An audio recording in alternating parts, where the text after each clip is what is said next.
virtues for today. It's going to be a series of 6 lectures, really, on famous people and their struggles with life and particular virtues that they exemplify. We'll be talking about Pope John the 23rd in this session, and later on Martin Luther will appear on the scene, and John Kennedy, George Orwell, Mother Teresa, and Cardinal Newman will end the series. And they all have a particular format that we're following. We'll be talking a bit about the life of these people, their struggles, and particularly a kind of virtue that they have exemplified in their lives. And the purpose of that, of course, will be to make sure that it means something to us, so that we're learning something from their lives and trying to see how that might influence us and jog our consciousness a bit, help us to function in a little bit better way in our own lives, deepen our understanding, our religious awareness of who we are and how we fit into the great scheme of things. Now, this idea of using the virtues, I think, is a very current kind of topic in a way. A lot of interest in the virtues right now, sort of signaled by a book called After Virtue by Alistair McIntyre. And in that book, he's talking about a reappropriation of the traditional virtues and what they're all about. There's a number of books out on that topic now.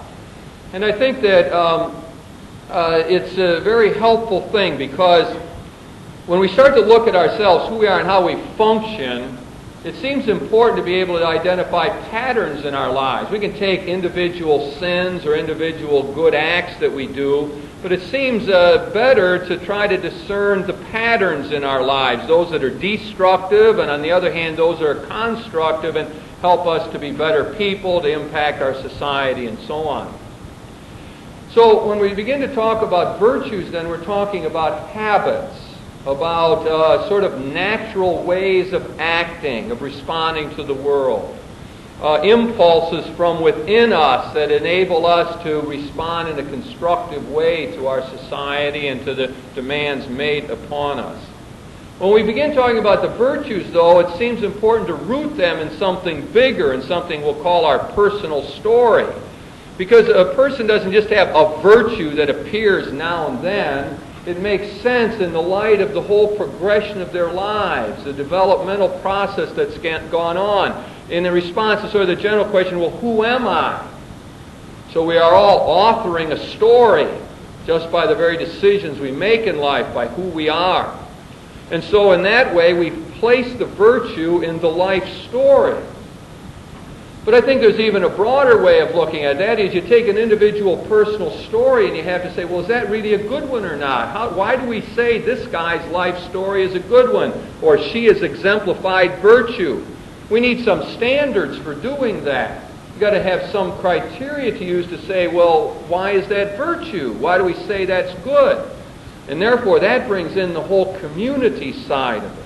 The notion that the personal story is lived out as a member of a family, of a neighborhood, of a parish, of a country, and finally of our whole world. So in one way or another, we're going to be looking at these virtues throughout and seeing them exemplified in these great people, and in that way trying to understand ourselves in some depth. Virtues are handy pegs these days for achieving this deeper religious self-awareness. Now we got a really great fellow to talk about tonight, Pope John the 23rd. A person who I think probably is familiar to many of us, and a person who in many ways has made a difference in our world. I want to just read you something to give us a little flavor for Pope John. We all think of his wit and wisdom and his really down-to-earth kind of character. The first days of his pontificate, John the 23rd received a letter from a 12-year-old boy named Bruno. It read, "My dear Pope, I am undecided. I want to be a policeman or a pope. What do you think?" The Pope replied, "My little Bruno, if you want my opinion, learn how to be a policeman, because that can be improvised. As regards being pope, you will see later. Anybody can be pope. The proof of this is that I have become one. If you ever should be in Rome, come to see me. I would be glad to talk all this over with you. Somehow, to me, that captures the flavor of Pope John the 23rd, down-to-earth sort of thing. One of my vivid memories, really, in life is seeing John the 23rd once in an audience with, I don't know, thousands of other people. It wasn't a private visit or anything, but in a big group, and he gave his talk, and it became time to leave, and they wanted him to get on that big throne they carry him around on, and I think that as he's going along, they want to get him up there, and he's waving them off. He doesn't want to do it. And there's a group of retarded children sitting over here at the side.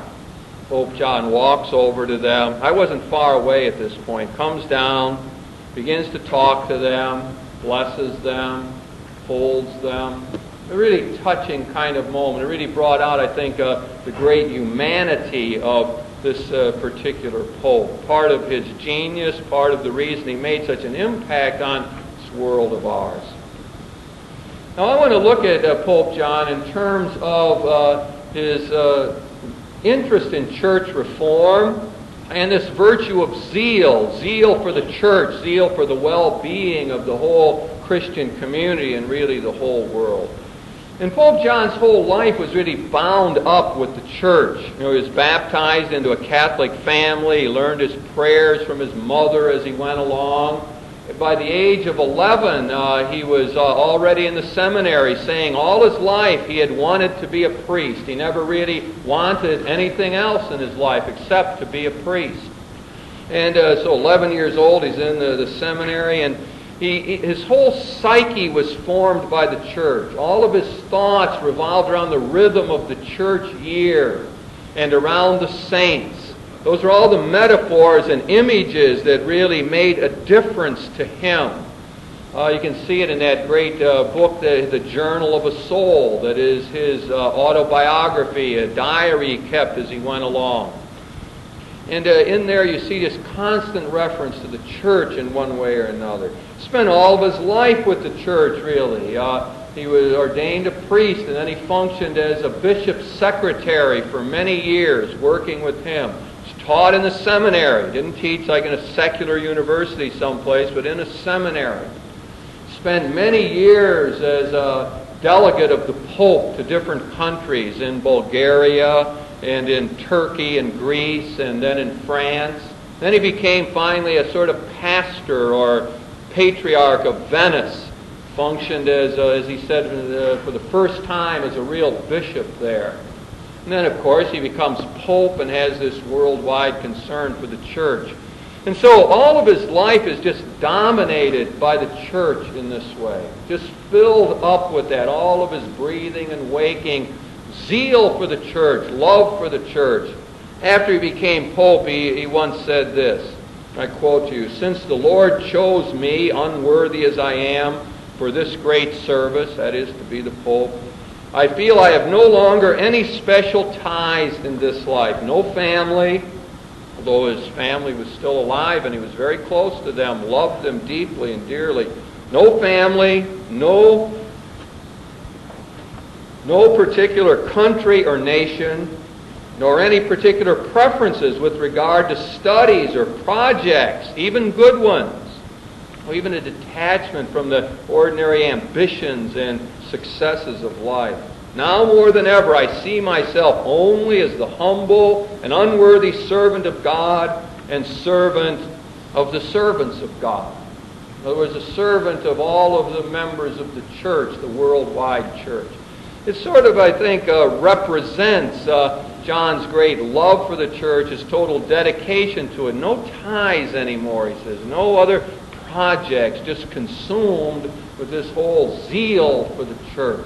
I think that word zeal captures something for us, doesn't it? It talks about commitment and concern and care and energy exerted and dynamism, doesn't it? I think it's a rich word to have zeal for something. And I think that's the kind of virtue that he exemplified. Now, I think we have to look at that a bit and say, okay, what are we going to learn from that kind of zeal for the church? Well, I can pick it up positively, first of all, I think, and say there's a way in which all of us need to be co-responsible for this church of ours. That we have to try to want it to be the best it can be. If it's going to be a sacrament, a sign of the presence of Christ in our world, then indeed it's got to be a good sign. To be a good sign, it means we have to be active members, contributing to the community, trying to make it indeed a place where God is worshipped and where people learn about the deeper things of life, where service goes on to others. So we're co-responsible for that church, and part of what we would learn from the Pope is the zeal for that, to really be into it, to try to be close to the Lord and functioning with this community that we are part of. And so, I think about people. I think of the gentleman one time in church. We were talking a little bit about co-responsibility in the homily, and so he came up to me afterwards and he says, I've been coming to this parish many years, and he says, I just come in and sort of take. I like it here. I get a lot out of it. It's great. I come in and the liturgy enriches me and so on. He says, but I've never really given anything. And he says, today, he says, I got to start doing that. I really want to contribute. How can I help you out? I'll teach in a marriage course if you want me to. I'll help out in that way, help the young people. Got a lot of experience to draw on. That's interesting to me. See, there's a person beginning to sense the co-responsibility, not just take, but what one can give. That would be an exemplification, it seems to me, of this virtue of zeal. I'm thinking of a young man that I had in class in the university, and who went on to moved away from our university parish, which he liked. He was very close to that and so on. Loved the liturgy. We had a folk mass and guitar music, and he played the guitar and everything. Went away to his parish and did none of that. Did no activities for the young people and so on. They didn't really have any kind of modern music for him in the parish. So what did the young man do? He got some other people in the parish who were interested, went to the pastor, told him that they would start this folk mass, that they would play at the mass and try to get the young people to come and so on. Before long, he really had a vibrant liturgy for the young people in that parish. So instead of just shopping around, going to another parish or saying, well, forget it, I don't get anything out of this, he stuck with it, went there, and helped transform that parish. Seems to me there we have another example of this zeal for the church, a love that would call forth commitment and energy that would make a difference. It would really transform a community. Think of all the young people in that church now who had a decent liturgy that really struck home to them that they could go to now. So he touched many by that particular initiative that he took. But I think there's another side to this. There's a counterpoint that we really have to keep in mind. And that is, there's limitations about all of this. Most people didn't grow up in the world that John the 23rd did. You read the Journal of a Soul and you think you're in a different world. You think that, no one really thinks like that. They couldn't be so programmed by the church, so in tune with the church here, all of that. It's just not real in today's world. Many people find themselves living in a secularized society. We've got a lot of other influences on us. There's a lot of other images that are trying to capture us. People haven't been in the seminary since 11 years old. There's a pluralistic culture in which we live that's sending us various signals. People got other things to do in life besides just being involved in the church. People are busy with raising families and trying to keep a job. We got people who are unemployed, who got other things to worry about, like finding a job. And so we live in a world that is far different from the one that we read about in Pope John the 23rd. And so we begin to build in limitations on all of this. It comes to me a story that I guess I have used a lot about a particular woman after Mass coming up to me and saying that the homily made her feel guilty because the homily was sort of calling for greater involvement in the parish. She says, that makes me feel guilty, like I'm not doing enough. She says, but gee, I'm raising these 4 kids. I'm active with the Red Cross in the community. That takes up a lot of my time. I just don't feel like I can really belong to the liturgy committee or be on a parish council. I'm torn up, but you make me feel guilty when you talk about this need for more involvement. And so I remember sort of really empathizing with the woman. And I know I've written on various occasions that particular story and saying, those of us who are very bound up in the church really got to be careful for calling for too much. The zeal for the church doesn't mean that everybody's got to have this intramural kind of outlook where we're all bound up in the activity of the parish. People got other things to do. We spread the kingdom by doing the job well, by raising the family. We're close to the Lord in our recreations and somehow in our interactions with other people. So there's many ways of spreading the kingdom, and not just by working within a parish or being very centered on the church. I often put it this way, that those of us who are very close to the church have to be careful of ecclesiolatry, the worship of the church, making an end out of the church. The church is not an end, it's a means. It's a means. It's a sign, as the Vatican Council tells us, a sign of the presence of the kingdom of God, an instrument for the bringing of the kingdom. For the kingdom of God is wherever there is peace and justice and harmony and service and goodwill. The kingdom is all around us. And it can be in the most secular kinds of settings. It doesn't have to be in church. So I think when we're talking about zeal for the church, now, we have to be careful along that line. Yeah, it means we're co-responsible, but in our own ways, in our own time. It means to keep in mind, I think, a limitation built in on that. We can't all do it the same way. And we shouldn't think that we've all got to do it the same way. The last thing in the world we want to introduce is guilt feelings in people about this zeal for the church. So many good people I know just don't really have time to do that. And what the church ought to be for them is a place for nourishment and strength, so they can come there and get out of it whatever they need to get out of it. Get the message, the word, bop into the liturgy for a while and get some of that vibration and energy that's going on there and take it back out into the world. That seems like a good way to do it.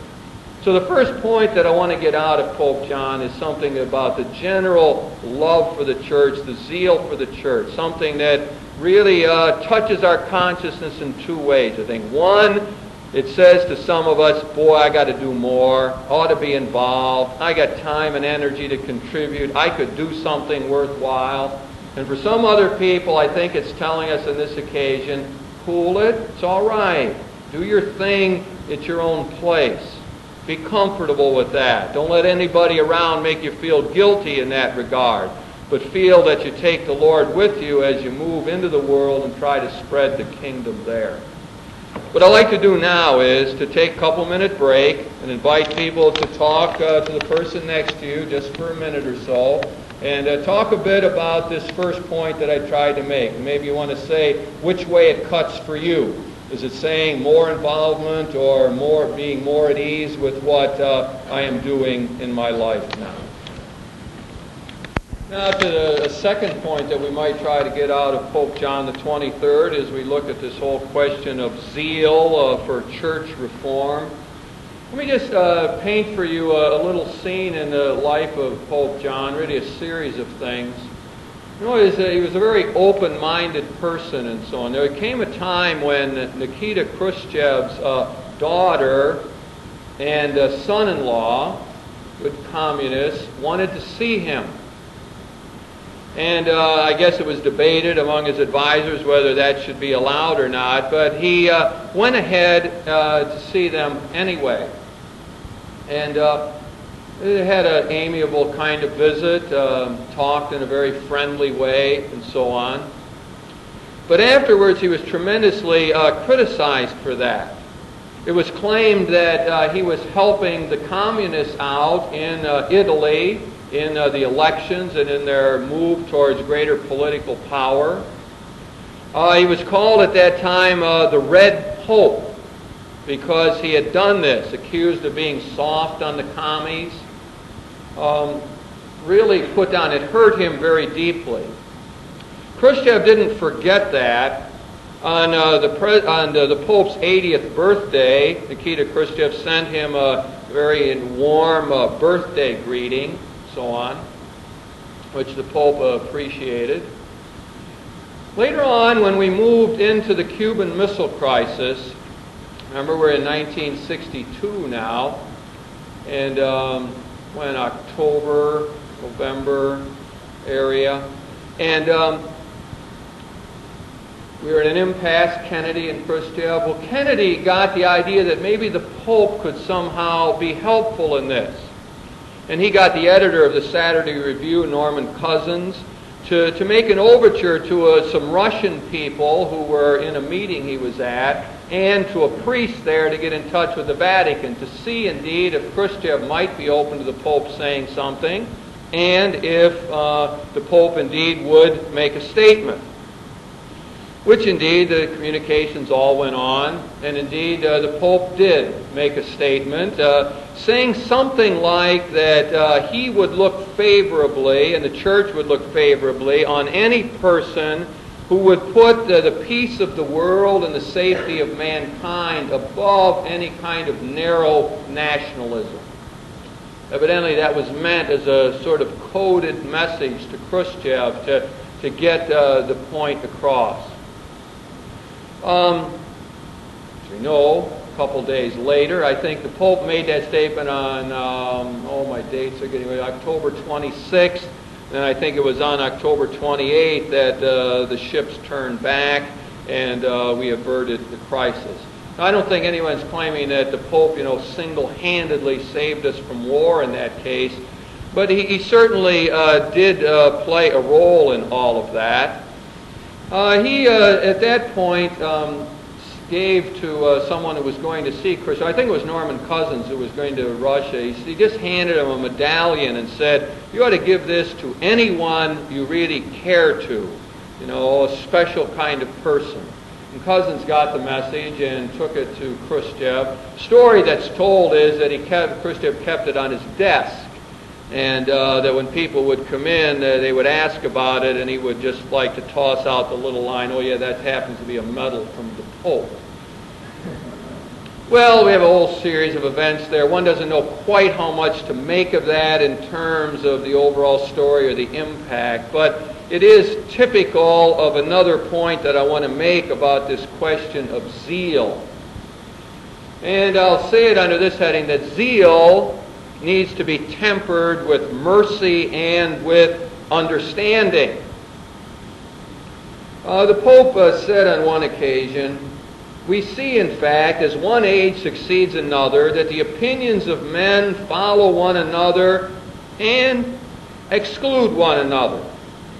And often errors vanish as quickly as they arise, like mist before the sun. And then he went on to say in another place, nowadays the Church prefers to make use of the medicine of mercy rather than that of severity. She considers that she meets the needs of the present day by demonstrating the validity of her teaching rather than by condemnations. And that seemed like a really important part of his whole approach to life, his whole way of dealing with people. He made that famous distinction between error, which, as he said, must always be rejected, and the person who errs, a person who must always be respected as a human being. It's a distinction that has proved to be powerful in a lot of questions in our own age. It is what has helped move the Church away from an intolerant position towards error. It was said in the 19th century widely that error has no rights. Error has no rights, and therefore we set it aside. We are intolerant towards error. Pope John had a very different kind of idea, that there was a respect for the people, and that one could find good in people, and one ought to learn how to cooperate with the good that one saw there. He did that in so many cases throughout his life. I'm thinking of his attitude towards Teilhard de Chardin. I stand here speaking as a theologian and to tell you that Pope John didn't think much of theologians. He really didn't. He said, they're mostly messing us up more than anything else. And he really didn't speak well of theologians, although he had an academic side to him, I think, that we should remember. As a matter of fact, he spent about 50 years of his life, didn't finish it till I think right around the time he became a pope, editing the works of Charles Borromeo, who had made a pastoral visit in the 16th century to his hometown of Bergamo. And he found those in a library, and he pored over those and edited them with notes and everything throughout his life. In fact, he was very proud of that. One time he said, when it was finished, he said to one of his relatives, "Now they'll remember me. My name is going to be on that." He was very proud of that academic side. But he didn't have much use for theologians. One time he said something about Teilhard and said, instead of teaching those wild theories, why doesn't he teach people to say the normal Our Father and Hail Mary and help them be good people? But when the Holy Office came out and condemned Teilhard de Chardin, the Pope publicly rebuked them for that. He wasn't Pope then. He was a nuncio in France at that time. He came out and said when that monitum or warning was issued, they shouldn't have done that. He reproached them for that. And in other words, he didn't agree with Teilhard. He didn't agree with a lot of his thinking. In fact, the Pope was very conservative in many ways. But he was tolerant. Last thing he thought we should do is condemn people like that. That's one of the reasons he was really kind to the cardinals in his own grouping. The cardinals who were very much opposed to him. Cardinal Ottaviani, who was the great bastion of right-wing conservatism and reaction in the council, many people painted him as the bad guy. And supposedly the Pope just sort of thought of him as the old uncle in the family who was a little bit hard to get along with. Had little different strange views, but you humored him and stayed close to him. He was a member of the family, wasn't the enemy, as many of the liberals at that time hated Ottaviani, the enemy, bad man. The Pope didn't feel that way about those people at all. He refused to go after the curial cardinals who in any way had opposed him and so on. Again, we see this distinction between maybe he didn't agree with them, but he was willing to be open to who they were and to try to see them as persons with dignity. He didn't want to hurt them. He didn't want to hurt anybody, really. He never liked to offend anybody. I'm thinking of a story now. I don't know if I'll get it straight, but he was suddenly in France. He was put at a dinner with, and the woman who came down sat next to him. Against all protocol, had this very low-cut gown on, and everybody was just aghast at, what is this? How could this be? And terrible situation. And the Pope just broke the ice, evidently, and said something about. All you people, you're failing to admire the beautiful gown. You're all looking to see how the nuncio is going to react to it. So, he had a way of lightening up things and of exercising understanding in situations. Certain sort of, as I'm saying, your zeal tempered in a way.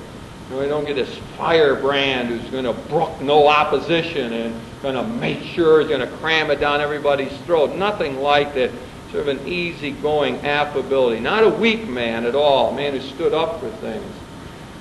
But zeal tempered, I think, with this kind of mercy and understanding. Now again, try to say something about what that means for us today. Well, first of all, we can attack the problem at sort of the large level.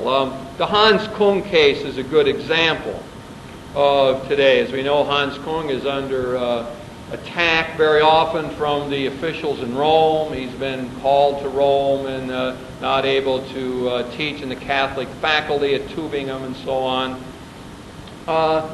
Pope John's approach to that was really quite different. I wouldn't imagine that he would take that stance in relationship to Hans Kung. Hans Kung has often said, all he wants to do is talk with the Pope, sit down and dialogue about it. He's got questions to ask and so on. Surely everything would indicate that Pope John would adopt that kind of attitude. It seems as though people in the power positions don't remember the contribution the man has made. If you start to parse the thing out, we can think of all the great things that Hans Kung has done. I remember at one time he was being attacked, publishing an article, I think it was in our paper, that defending him on the grounds of, look at all the good things he did. He's worked for ecumenism. He's helped us understand how Catholics and Protestants can come together on justification, on the sacraments, on so many theological questions. He's made such great contributions. Maybe he is wrong on a particular question of infallibility. In fact, at the time, I did think he was wrong and wrote so. But how to take one thing a guy's written out of a whole bunch and say, well, he's no good for that reason. He's the enemy because he writes that one thing, has that one opinion. It seems out of tune with the message of the Christian gospel to me. Certainly is out of tune with the kind of merciful zeal and understanding zeal that Pope John the 23rd manifested, which always tried to see the good side of other people and to bring them on board and to foster the goodness that he found there. Try to learn how to cooperate with them in some way. How many times it was said that if Pope John had been the Pope in the 16th century and Martin Luther around, we would have never had a Reformation. All we had to do was have somebody come and put his arm around Martin and say, let's talk it over. Let's try to find a solution together here. Pope John suggests, I think, that whole kind of outlook. So, we're thinking of church reform today, from the side of the theologians. I would like to see the theologians thought of as helping the church. I've dialogued with our bishop on this question. There was an official document being written, and he was asking my opinion about some of that. And we're talking about bishops and theologians, are always going to be in a little bit of conflict. It's the bishop's job to keep it all together. It's the bishop's job to conserve and not to get partisan and not to take one side against the other, to keep the whole body together, keep the tradition there, keep us all as one. That's his job.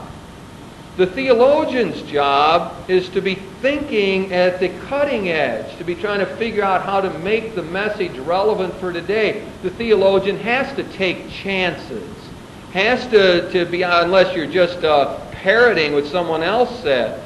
Theologian's got to be one who's trying to think creatively, and therefore theologians are going to make mistakes, a lot of mistakes. It'll seem to work a lot better in the church if theologians are critiquing one another and not waiting for somebody at the top to say, you're bad and you have to be out or excommunicated or something. So theologians need to have that creative role. See, I like to think of your friendly theologian as an ally to you, not as an enemy, as someone who trying to help us understand the faith and say it in a new way and find new categories and appropriate it in a deeper way. That's what we are about as theologians. And it seems that we have a mood in our church today that doesn't see that. And I think we have to try to fight for that and to make sure that's part of it. Well, that's a narrow area, not of vast concern to everybody. But I think this point as well has a much more down-to-earth kinds of ramifications for all of us. No, it suggests a greater tolerance that we must have for one another within the Christian community. No, it suggests that a greater openness to people of other denominations. No, what would it say to us about the way we treat divorced people, for example? I mean, can we imagine Pope John the 23rd, wanting to kick divorced people out of the church or something? No, one has an image of his approach of bringing them with him, of saying, we're with you in all of this difficulty. One to be exercise pastoral care here.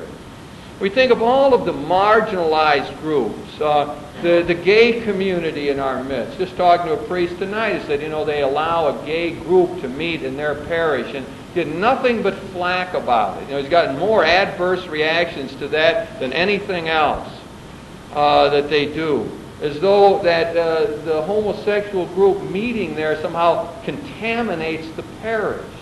Instead of saying that, these are human beings we're dealing with. No, we're dealing with people with feelings and people who are struggling in life to try to work things out.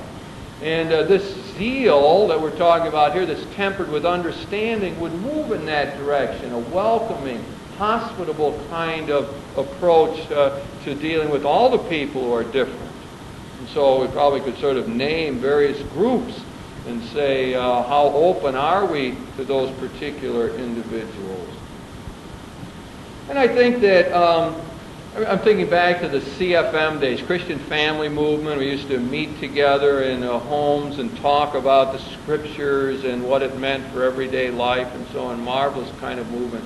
One of the important things about that, not only that the priest wasn't allowed to talk at the meetings, which was one of the great things about it, had to listen, but at least in our groups, it's always said you could never use the word heresy. You could never tell someone else, well, you're a heretic, or you're deviating from orthodoxy. One of the great rules was everyone had to be free to express themselves, to try to mine the riches of the tradition the way they saw it. So they wouldn't just be parroting a line and not just getting something from authority, but it would be coming from within, from out of people's experience. And it seems to me that particular insight has to be carried through today. We have a lot more small groups to renew things and various ways people are gathering to talk. And one of the important parts of that is tolerance for other people's opinion. Not to immediately put others down, but to draw them forth and to celebrate the diversity. In fact, I want to go beyond just saying tolerate here, but to have a zeal for the differences, a zeal for the pluralism, to say that's terrific that we're different. That's great, that men and women can come together and to talk and to gain greater insights into what life is all about. It's terrific when we have black and white and young and old, various persuasions and outlooks that can come. We enrich ourselves with that. Come to a fuller picture of what the body of Jesus Christ is all about. This past weekend we had visitors from other communities to our parish. We had Protestant ministers from other churches that preached our masses, and we had visitors from other churches that came to bring us prayers and greetings. It seemed like a marvelous way to celebrate some of our differences and to say, we can come together in this way, all as one in the body of Christ. So there is a zeal, that we need to have that sort of gives this picture of strength and dynamism and involvement in everything and sort of go in a way. But there's a tempering of that, a merciful tempering, an understanding tempering that makes the zeal, I think, more attractive and more effective.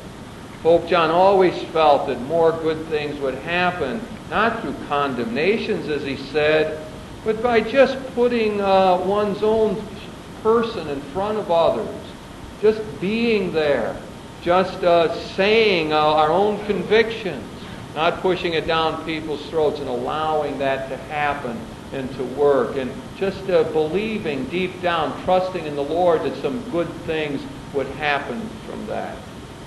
Well, let's take another one of our little breaks here, and it's a great opportunity to talk to one another, a great opportunity to share some thoughts, collect what's been going on, get hold of it, and see what sort of sense it makes to you. Let's do that for a couple minutes.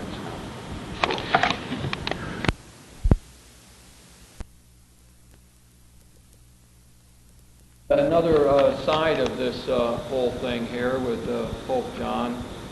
And I'm going to read a quote to you from probably the most important talk he ever gave. And that was the one at the beginning of the Second Vatican Council. Thought of as his masterpiece in a way, as he addressed the large throng of bishops gathered in St. Peter's, and they observers from the Protestant community and so on. And at that time he talked very personally about his own vision. It's this talk that he really wrote himself and poured himself into. It's really remarkable. We're still riding on the main ideas that were contained in that inaugural speech for the council. I'll read you a quote from that now, and then try to develop it in some ways. He's talking now about the people he termed the prophets of gloom. He said, in the daily exercise of our pastoral office, that's how popes talk, it's always we and our. Makes me think, one of the first things he did in Rome when he got there was the Observatory Romano. The paper always talked the most flowery terms about the Pope. And he wrote the editor and said, couldn't you just tone that down a little bit, and talk more down-to-earth way about the Pope? But anyway, he says, in the daily exercise of our pastoral office, we sometimes have to listen, much to our sorrow, to the voices of those who, though burning with zeal, are not endowed with very much sense of discretion or balance. In the modern world, they can see nothing but corruption and ruin. They say that our age, in comparison with previous ages, is getting worse. And they behave as though they have learned nothing from history, which is, nevertheless, the teacher of life. The prophets of gloom he talked about. People around him associating with him. Seems to be only one obvious understanding of that, and that is the curial officials, those office holders, the cardinals that were around him all the time in Rome. Called them the prophets of gloom. They saw nothing but negative things in the modern world. They had no real way of seeing another side of it, and the Pope castigated them in no uncertain terms in that talk to open up the council.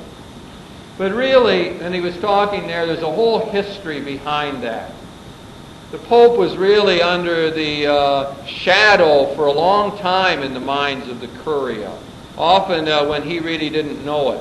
Early in his career, he was the secretary to a Bishop Radini, who was sort of a social activist in Bergamo, the home diocese, and very interested in the laboring man and fostering unions, and very avant-garde in his thinking in that way. Well, in 1907, Pius X issued the famous encyclical Pascendi, lashing out against what he called the modernists. Now, the modernists were sort of a compendium of all that was bad. Someone once said that no modernist ever really existed except in the minds of the Curia and the Pope. No, these terrible people who were relativizing the doctrines of the church. And so when I taught in the seminary many years ago now, I had to kneel down before the Archbishop and to take the oath against modernism. Still up into our own time that was going on. So modernism was thought of being the worst of things, the great heresies. Now, it was only a couple months after that encyclical Pascendi, striking at the modernists, was issued, that a lot of witch hunting was going on. And they were going to the seminaries and seeing whether any of these modernists were teaching there. And a lot of people lost their teaching posts there, and in the United States as well around that time. But the Pope was connected with the seminary. I don't really remember if he was teaching at that time, but he had to give a lecture. And he was called upon to lecture on a very controversial topic. And in a sense, his career was on the line. It was interesting to see how he would react. He gave his talk, his lecture, and he defended what we call historical criticism. That is, historical approaches to questions of dogma and scripture and so on, which was part of the modernist understanding. It's very familiar to us now. We do it all the time. We're at ease with it. But then it was a daring thing to defend it.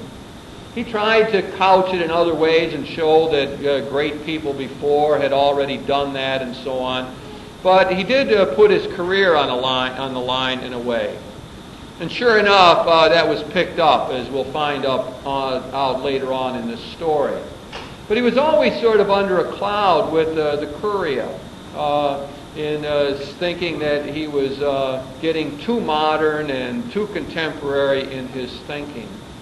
Oftentimes, in fact, he was in trouble with Rome. One of the theories of why he got sent out to Bulgaria and was put in Turkey for so long was to sort of get him out of Rome and to put him away. He really was not treated well there. He would ask Rome for money to build a seminary, for example, and he'd just get no answer from them. Not yes or no, just no answer would come forward.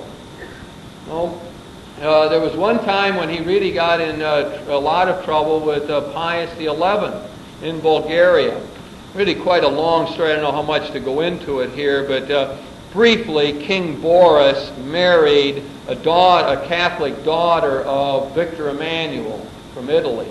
And the Pope arranged the promises for the marriage to make sure that the children of the union would be raised Catholic, following the religion of the mother, and not Orthodox, following the king's religion, although the country was 85% Orthodox. The Pope, Roncalli, and Angelo Roncalli, the future Pope John the 23rd, arranged all of this, got permission from Pius XI to do it all, and so on. Well, and no longer they have the marriage according to the Catholic thing, and just a few days later, King Boris decides to have a great big ceremony in the Orthodox Church, sort of redoing the marriage. Well, Roncalli was on the carpet, called to Rome, not a chance to say anything, just knelt down, and the Pope just tore him to shreds. Never said anything else to him, and that was it. And he went back, and well, John the 23rd went back, and he was stern in his response to King Boris, tried to call him to task, but to the Queen, he was so kind and visited her, gave her a present and so on, understood how this wasn't her fault. Later on, the part of the story is too that when they had their first baby, that baby was supposed to be baptized Catholic, and King Boris took it right away and had the baby baptized in the Orthodox Church. And that, again, created a lot of furor and so on. But, I mean, just to complete this story and to give us a little bit of feel, perhaps, of this the zeal as including discretion and some sort of balance. So Roncalli got called back to Rome again by the Pope. And the Pope this time began to see that he was wrong and that it was the king's doing and not Roncalli's fault and so on. And so he, at that point, said something, if I wasn't the Pope, I could apologize to you. But as Pope, if you're ever sitting here, he said, you'll know that you can't really apologize to anybody. And then he stood up, and I guess he says, but as a person, now I could say that I'm sorry that this has happened. Roncalli was in trouble with Pius XII, too, when he was nuncio in France. The Pope didn't like it that he was so gregarious. He was always running around and going to parties and meeting people, and he visiting all the various dioceses in France. And the Pope thought it was unseemly for the Pope's delegate to be running around all the time. I guess he thought he should stay in one place and everyone should come to him. So the Pope chided him for that as well. So all of what I'm trying to point out is that all throughout his career, he was sort of in this tension with the people in Rome. This church that he loved caused him great disappointment. He often said that, things were going well in his life except the relationship with Rome. And it hurt him deeply that they treated him like that. As an outcast, he was almost like a non-person sometimes. They wouldn't even respond to him, yea or nay, when he was asking for particular things. After he was made Pope, he was going through the archives and found his own file in the Curia. Sure enough, in there was this whole indication that he was tended towards modernism. And supposedly, the story is he just blew his top, was very angry, and took his pen out and wrote, "I am not a modernist," in the file. Pope is not a modernist. So we see as something, trying to paint this picture here of these prophets of doom, these people who were around him and continued to be around him throughout, who he said had zeal. Did you notice that word? And I said they had zeal, but they lacked something else. Discretion and balance, he says. That was their real problem. They lacked discretion and balance in their lives. Weren't able to see the positive sides of things. Now, how does the Pope respond to this particular situation once he's the Pope? Comes that great moment that he says he's talking to his Secretary of State, just talking along, and suddenly, as he says it, the inspiration came to him. The word formed down here someplace, and it came out, a council. That's what we'll do. We'll have a council. Yeah, that's a good idea. A few days later, he announces that to all the cardinals. We're going to have a synod in Rome and an ecumenical council, the 21st one in history. Told the cardinals, all excited. All the Roman officials met that very coolly. It disappointed him greatly, their reaction to all his excitement about having this council. One said, we have to have this council ready to get underway by 1963. And he says, we can't possibly do it in 63. He says, okay, good. Let's do it in 62 then. Well, let's get it started sooner. So that was his way of responding. What was the great image that everyone carries with them? Someone asked him, what's his council all about? And as the story goes, he went over and flung up the window and said, it's to let in the fresh air. We need fresh air around here. And so by that one stroke, this brilliant man, this man of great strategy, insight. No, they say he was politically naive. I don't believe it for a moment. I think I see him as a master at knowing how to accomplish things. So they're going to have this council. And I think his idea was that to get the bishops together, and that once they were there, something good would happen. He wouldn't hurt his curial friends. He left them in charge of preparing the reports for the council, preparing the background documents. So everyone says, why did he do that? The idea that some people say is that he had to do it. There was no other way. They were in power. That's what had to happen. And he couldn't have a council against the curial people. But he would bring them in. And he knew that once all the bishops from around the world got there, that they would take it over and make it their own. Brilliant strategy on his part. And sure enough, that's exactly what happened. That was his great idea. Call this council, get the people together, and then perhaps good things would happen. And he got them together after 45 months of preparation and gave this marvelous talk, the great speech of his whole life, this inaugural talk that I quoted to you from, knocking the prophets of doom and suggesting that this could be a great council that would show unity, not to condemn people. We're not out to do that. No heresies to be condemned. In fact, he promised Khrushchev that there would not be a condemnation of communism in the council because it was so important for him to get the Russian Orthodox there. Sure enough, the day, I think right around the day the council started, Khrushchev let 2 Russian Orthodox priests come to the council. So the Pope had larger things in mind, not to condemn anybody, but to show the truth of the gospel, to create unity in the church, unity among Christians, and unity in the whole human family. Gave the talk, called them, put them underway, and got out of the picture. Stepped back and watched it on his TV screen. He intervened only once in the council. He stayed alive only for the first session of council. Intervened only once. Crucial timing. Part of zeal is having timing, knowing when to do it. And he did it at the perfect time. It was the document on Revelation. Horrible document. It was just a red flag in front of Protestants that said there's two sources of revelation, Scripture and tradition. The worst thing you could put in front of those Protestant observers. The progressive bishops, in fact, most of the bishops around the world didn't like the document. It had been made by Ottaviani's commission. Didn't like it at all. They voted to get it out overwhelmingly. But they had to have 2/3 to get rid of the document, and they couldn't get it.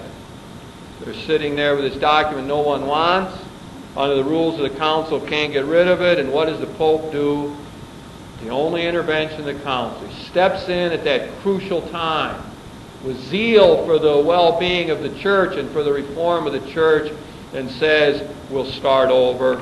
Scrapped the document, created a new commission to create a new document on the topic of Revelation, which came to that marvelous and wonderful insight that there's one source of revelation, the great God who speaks to us through Jesus Christ, thus cutting through 400 years of fights about the source of revelation in a simple, beautiful, gospel-oriented notion. There's one God who speaks to us lovingly through Christ as mirrored in the Scriptures.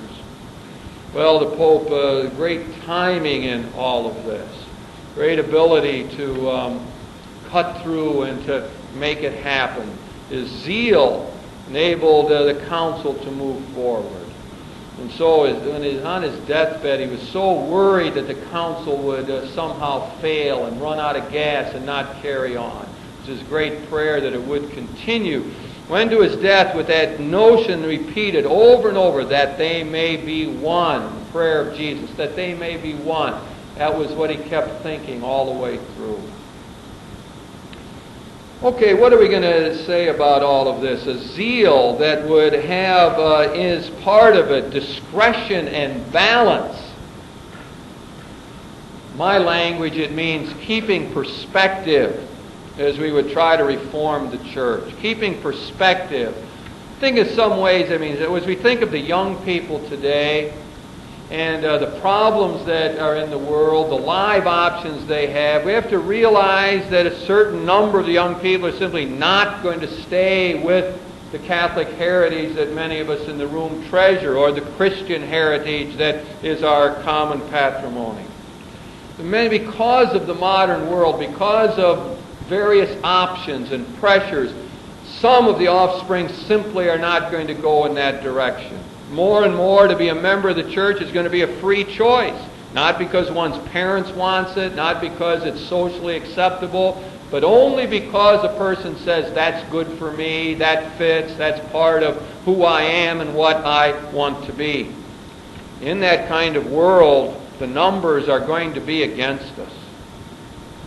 There's no doubt about it. It can't be any other way. No, numbers are against us. We lose people simply because the props are not there any longer. And so I think part of the perspective that parents have to have in the church today, and zeal for the church, is to realize that some are going to leave. But that's not the end of the world. That's how the Pope thought of a lot of tragedies, this thing with King Boris and so on. It's not the end of the world. No, God loves all of the people. God has power to save everyone, both inside and outside the church. So that seems important to keep in mind, to keep a bit of perspective on all this. Part of the perspective, too, that I see is that the process is a long haul. I remember when the council was going on, I was a young priest in those days in the parish, and people were saying, this reform, we're going to get this and get it in, and so on. And I remember saying over and over, it'll take at least 75 years. And people were always, 75 years? I don't have that long. But the point was, it's a long haul. We don't make it overnight. We don't get this renewed church that many of us want. It takes time and effort. And we can look on the dark side, all kind of bad things. We can say women's rights are not respected. Women cannot move forward in the church, can't be ordained priests. Have a lot of angry women in the church over that issue, a lot of men who are upset with that fact. We've got parishes that people are upset with because they don't like the liturgy and so on. All of those things seem to happen. And you could be a prophet of gloom and focus on all of that. That would be easy. Many of us do it. We indulge ourselves perhaps at times. But in the spirit of Pope John, we'd say, let's look for the signals of hope. Let's look for the good things that are around us. And so we could say, look at that. There's something like 6 million charismatics around in our country. There's 600,000 people who have made cursillos, 400,000 who have made marriage encounters, 7 million people have been involved in the Renew programs. We got all these lay ministers. We got all kind of people who are coming forward. It is indeed really a tremendous kind of outpouring of grassroots thing. Not just at the level of theologians being condemned, not just the level of what bishops say, but grassroots good things. I look around, I see it all the time. I can see when people are renewing themselves, making sacrifices, where the church is alive, where there's good liturgies and so on. So I think in the spirit of Pope John, we would be people of balance and perspective, that not prophets of gloom, but people who perhaps could look on the good side of things as well. I'd really like to end this session by reading something about Pope John, his own assessment of himself, who he is, and how he thought of his life. He said, "May everyone be able to say of me that I have never sowed dissension and mistrust, that I have never grieved any immortal soul by engendering suspicion or fear, that I have been frank, loyal, trusting, that I have looked into the eyes of others with brotherly sympathy, even into those of persons who do not share my ideas, so as not to hinder the realization in its season of the great commandment of Jesus, that they may be one." Thank you for your attention throughout this lecture.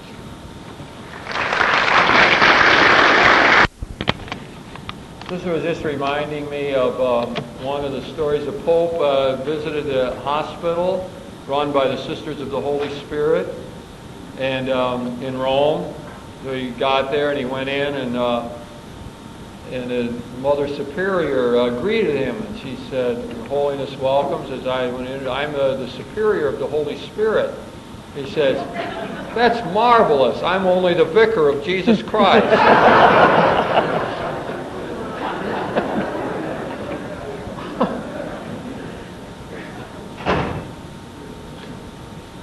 So there's this book, The Wit and Wisdom of Good Pope John. It's got all these stories in it along that line. Terrific. Let's see if there's questions. Yeah. Jim. In that outline there, going to go through that church reform, number 7 says, "Second modernism by the Holy Office, which may have influenced his appointment." What's that may have influenced his appointment? That's the thought of why he was sent to Bulgaria in the first place, and why he had those assignments far away. Those were not considered plums in the ecclesiastical hierarchy. I thought you were referring to the appointment when he became Pope. No. Although he did make a lot of strange appointments. You know that there was a whole other side to the Pope. I played up one side. There's a lot of other things he did that were very, odd from our perspective. I mean, there was the one big insistence on Latin, for example. He wrote that encyclical saying that, Latin had to be used in the seminaries, and, big insistence on that. I mean, a lot of people could never understand why he did that. Some people claimed other people wrote it for him and got him to sign it. And there was a side to him that was strangely, I don't know if I want to say conservative, if that's the right word, but when it, against what we usually think is the Johannine openness and so on. He really liked Latin, spoke it well, and thought that's what the council should be held in, and seminaries ought to play it up and so on. Certain other things like that. Yes. One of the things that impressed me that your mother told was his own strictness with himself and his spiritual life. He was so his own judgment. No. How does that fit with his Yeah, yeah, and other people. It's an interesting combination of personal discipline and strictness with self and tolerance and openness to others. I'd like to think there's a correlation in those two. I might try to expand a little in that. Some of you might have read my most recent Reflections article, which is about the polar opposite. It's 180 degrees away from John's spirituality. He was, as Sister suggested, was so rigid with himself, with his duties, and with his spiritual exercises. And she used the word almost scrupulous, and that's exactly the way I see it. He would chastise himself for the smallest transgressions. He was always beating himself down as being a bad person and not living up to his ideals. And just the tiniest deviation would seem to bother him in some ways. And that runs through the Journal of a Soul in a striking way. Even at the end of his life, all those regimens remained there. He got up at 4 o'clock in the morning and always read his office and did his meditation and said Mass, and he had said the Rosary in the evening and so on. It was just, every day. There was hardly any times when he would ever deviate. Now, that was his spirituality. His spirituality sounds strange. If you read a Journal of a Soul, it's, for most people, it sounds unreal, like, no one could live like this or really be like this. I think we have to remember he's a product of his times. As much as he's a hero to a lot of us, and he really is. The more I think about him and the more I read about him, he's a giant. He's one of the most creative, outstanding people I think that ever lived in the history of the world. He's just, to me, an amazing man. And insightful and clever and good and so on. And yet the spirituality, is so foreign to us. His language is so foreign. All this business about committing sins right and left and so on. Although in the matter of purity, do you notice that then? He was strict in that. He was very honest. He never did anything wrong in relationship to purity. That he was all right on. He had the opposite kind of scrupulosity problems from a lot of other people in the Catholic tradition. Somehow, but he did it through, just, it seems, total, what we would call, I guess, today, repression, which often leads people to be cranky and authoritarian and so on. But for him, it wasn't. He didn't even, he didn't even allow himself to talk about women. Women were at a distance, and there was no familiarity at all. None. He wouldn't let his own sisters stay in the house and things like that. It was just really, by our standards, it's a different world, different times. And I think we have to remember he grew up in Italy in the early part of this century, that he went to seminary when he was 11 years old. All those things, I think, influenced that. But the other side of it, somehow, for many people who get rigid like that with themselves and apparently repressed, they end up being really hard to deal with, don't they? They're very dogmatic and unfeeling and just cold and so on.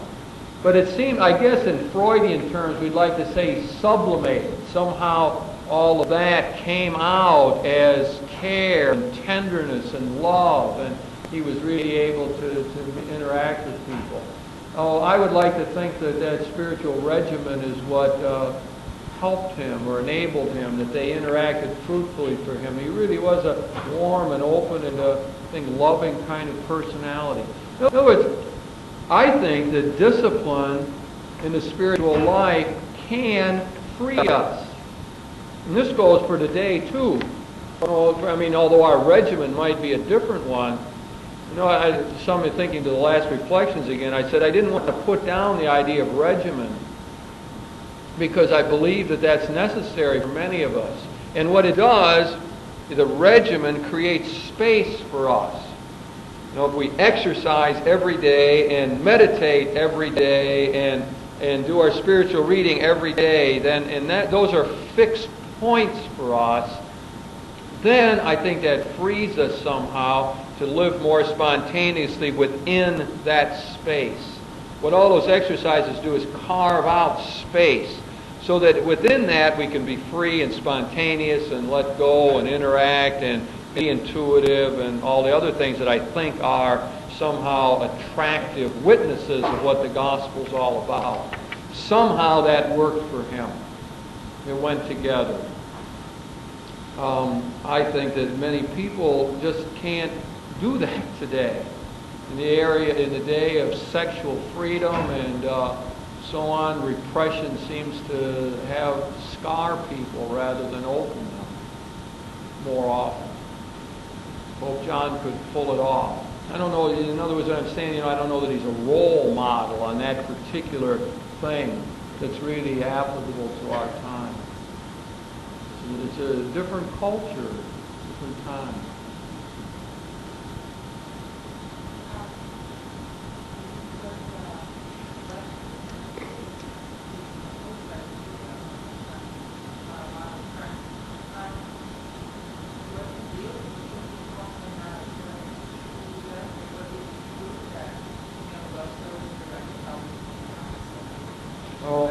Well, the first thing is that the Curia could not dominate the conclave. They didn't have enough people. I mean, there's cardinals that don't live in Rome who are out and around. And they formed a whole other block. And that's apparently the way the political dynamics went. And the Curia people had their own person. And they put him forward, and he got the most votes. But he could never get 2/3 plus one, which was needed. Therefore, they couldn't elect anyone because the other bishops, the other cardinals would block that. Therefore, it appears as though Roncalli became a compromise candidate who didn't look that bad to many people. One of the reasons he didn't look bad is that he was always loyal throughout all that trouble. The Curia people could look and say, when Pius XI reamed him out, he never said a word. In fact, his great character virtue was that he had equanimity. None of that stuff ever upset him. No, I mean, for a while, but he didn't carry grudges and didn't let that fester inside of him. He just thought, it's not the end of the world. There's other things going on. And so he really remained loyal to Pius XI and to Pius XII despite the treatment that he received. And that impressed them, evidently. I mean, that's one of the theories, anyway, of why they eventually could vote for him. He had had a long service in the diplomatic corps and had really functioned quite well. He was successful. In other words, Catholics were better off in Bulgaria and Turkey, the tiny percentage of Catholics there, than when he went there. They really did well. He made friends with the Orthodox. He interacted with them. He got better status for the Catholics and so on. Really was loved. So he had success in that way. Many of the Curia people thought he was a lightweight. That is, that it wasn't much to him, that he wasn't too bright, and that he wouldn't do much. That also could have been a negative factor why they could see voting for him. Old and sort of out of it, fat, pudgy idealist, and so on.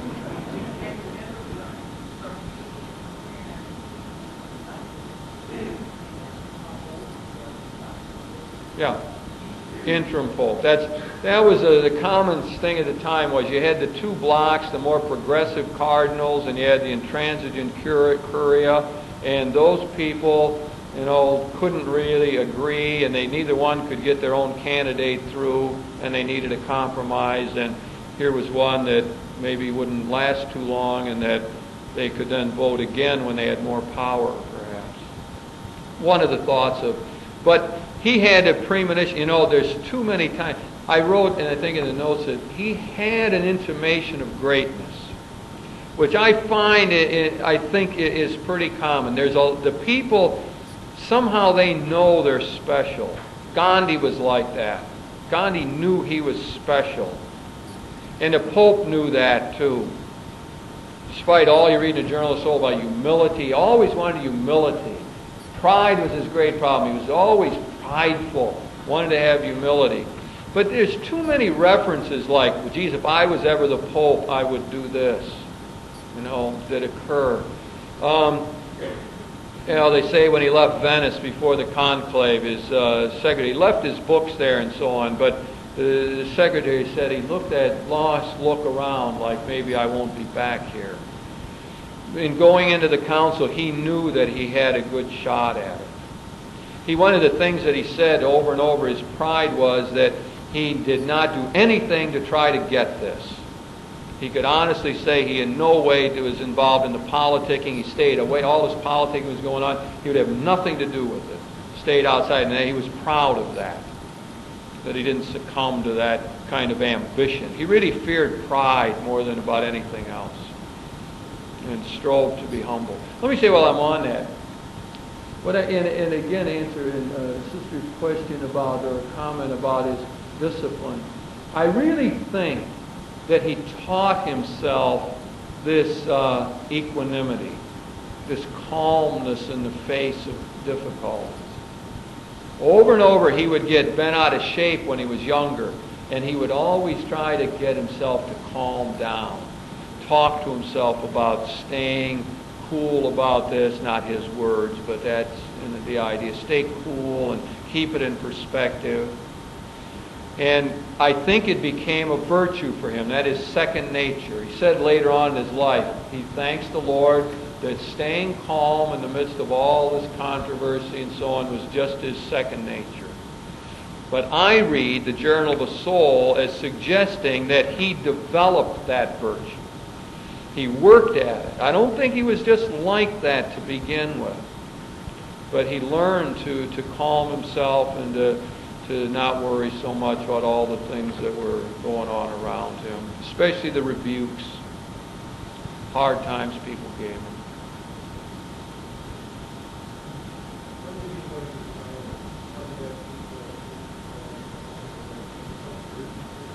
Yeah, they told him in October of 62, late October, 26, somewhere around there, that he probably had about a year to live. He had intestinal cancer.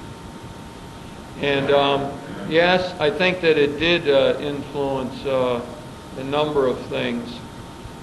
It influenced the speed with which he wanted things to happen, and probably also the publication of Pacem in Terris, his great encyclical that people still take to and has influenced the secular world and so on. One of the greatest statements ever made by a Pope, calling for world peace, showing the foolishness of the arms race, great quotes about the fact that we could no longer could we think of war as an instrument of policy. It's really avant-garde in terms of our nuclear debate today and so on. But he knew that he didn't have much time, and it also created a lot of furor around the communist question, because in there he uses that distinction between error, which always must be rejected, and the person who must be respected. And he saw that as a basis of being able to cooperate with communists. And that one could work together with them. And that he's part of opening up the Marxist Christian dialogue, fostering that. Well, he, knowing that the end was near, he had to work rapidly. And the encyclical came out only a couple months before his death. And he knew that the council, this is some people's theory, the council was not quite taking hold as he wanted it to. That is, it was still too intramural. They hadn't gotten around to really discussing the church in the world, which was what he really cared about. And it appears as though what he wanted to do was to move it in that direction. have it out there. What's this all got to do with men of goodwill, with the world, with economy, with politics, with peace, with the United Nations, with all the things that he knew really mattered? And so it appears as though he felt the need to rush that before his death, to get it out so the Council Fathers would have it in front of them, so that there'd be that legacy if they didn't move in that direction. Forced him, do I have my chronology right? Again, the timing was terrible in terms of the Italian elections. And it came out just a month, 3 weeks before the elections. And again, the Christian Democrats lost so many votes in the election, communists picked up so many, and the Pope was again blamed for that particular happening politically. The response of the people close to him was, that's too short term. Not interested in one election. That if the Christians ever got around to humanizing the world and we created more social justice, then communism would be, as he said, an error that would be like the mist, the fog, in the light of the sun. It would just evaporate. No, he wasn't pro-communist in that sense. He just felt the way you deal with it is through social justice, creating a situation where people don't need to turn to that alternative. That was his own sense of things. But again, that hurt him very much, and one might surmise that if he wasn't going to die that soon, that he might have waited with the encyclical till after the elections, as our bishops are going to do with their pastoral and economics, And they've now said they will not issue it before the election. Same kind of thing, not wanting to be accused of influencing the politics of it. Pope John he had socialists who were very good friends of his. Socialist premier in France, when he was made a cardinal, gave him the hat. And he was good friends with a number of people like that. Again, you got to remember the revolutionary character of all this. Up till that time, error had no rights. The popes, all the way through, were just tremendously anti-communist and anti-socialistic. There was great support for the Christian Democratic Party in Italy and all the developed countries, and what the Pope effectively did was withdraw the support, or wouldn't give the automatic support of the Church to the Christian Democrats, which allowed the socialist parties to have greater role to play. Very controversial side of his whole approach.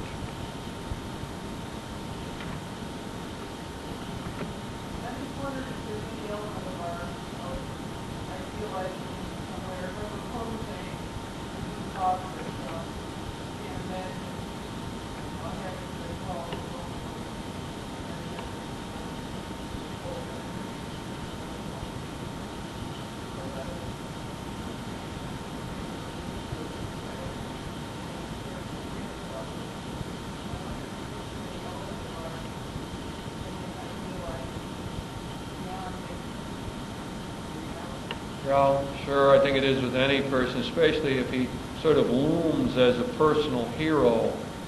So on, yeah, I think so. If you start looking on the dark side and so on, his whole attitude towards women, is really unenlightened by our standards, and would really hurt many people. One couldn't imagine women being ordained under him either, although, I don't know if I ought to push that, because he was so open to ideas, and if he could be shown that something was a good thing, then he was all for it. So I don't know, but certainly in what he said and did, he didn't betray very open attitudes towards women at all, to say the least.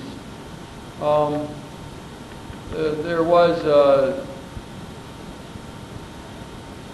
I suppose some people would say that his attitude again towards optional celibacy. He took a very strong stand on that, but also was very interested in the kindness to be given to priests who were having difficulty along that line. He was a very passionate man.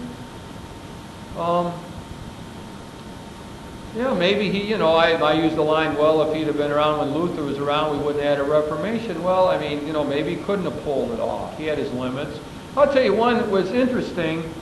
With all the work he did with the Orthodox, he was the first official high church person to meet with the Patriarch of Constantinople in 9 centuries. Went out of his way. Cultivated the Orthodox. He'd go to Orthodox churches, pray there, show up at monasteries. This is in Turkey and in Bulgaria, largely Orthodox countries. He went tremendously out of his way and cultivated them, and his great feeling was we could be one, be united. When it came to the council, the Patriarch didn't come. The Orthodox didn't come except those 2 Russians, priests that Khrushchev left out. And he had worked for all those years, 30 years of his life cultivating those people. And in a tremendous way, in a genuine way. I mean, he served them, he was good to them, talked to them, friendly and everything. And he couldn't pull it off to get them to the council. His great wish was that they would be there and that somehow it would be a movement towards unity. In fact, the theory is thrown out that his first statements about the council were so vague. It was 1 paragraph in Observatory Romano, I think, saying that this council was going to be called. I remember what a minor thing when I was in the seminary at the time. I remember writing a paper saying this council will amount to nothing.